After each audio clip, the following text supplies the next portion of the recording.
You know, old trees like this one here are just amazing to me.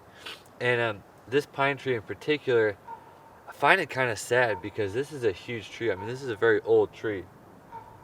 And what's happened here is it's just fallen over. I mean, completely naturally, the whole thing has fallen over. And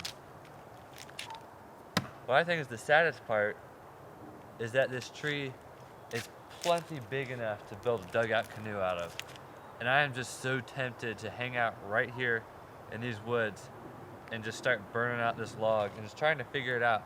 Because I mean, naturally this log is just gonna fall over and just rot right here where it's been left. Because one of my dreams is to build a dugout canoe out from scratch with hand tools and maybe even just stone tools. But something like this is just very rare to come by, especially back in Florida. You don't see pine trees this big ever. You could probably get 5 guys in here. If you got 5 men to work on this, you could probably get it done fairly quick. And then 5 guys just to power this thing up a river somewhere. Ha! How cool would that be? One of my dreams is to one day build a dugout canoe out of a big log like this. And I think one day it'll happen. I got to get my hands on a log, and I need to have it near water, and I need some experienced men to help me out with it, because there's very few people left in the U.S. that still build dugout canoes. But with this pine being so soft, it's great to throw knives in. So you can just like chuck a knife in it, and like it's so soft, and the knife just sticks in real easy. So I've been messing around with that. And there's also ants. There's these big black ants. I guess it's the west variety of carpenter ant or something.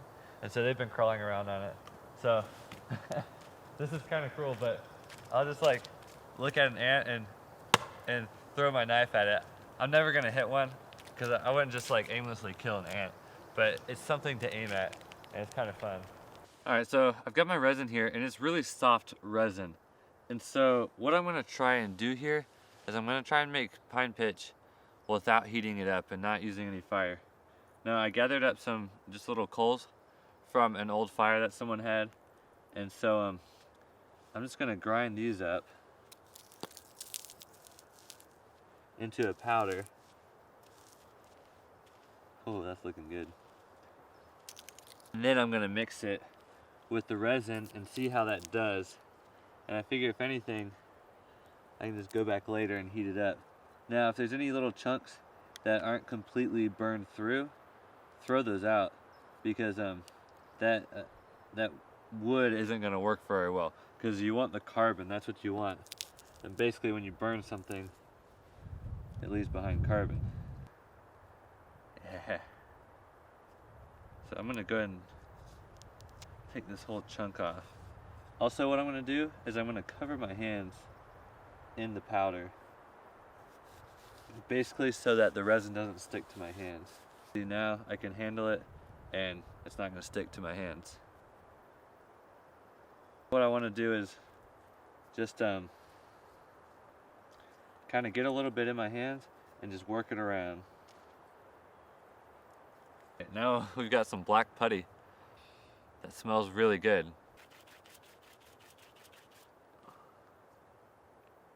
Now it looks like a turd. Now it's a twisted turd.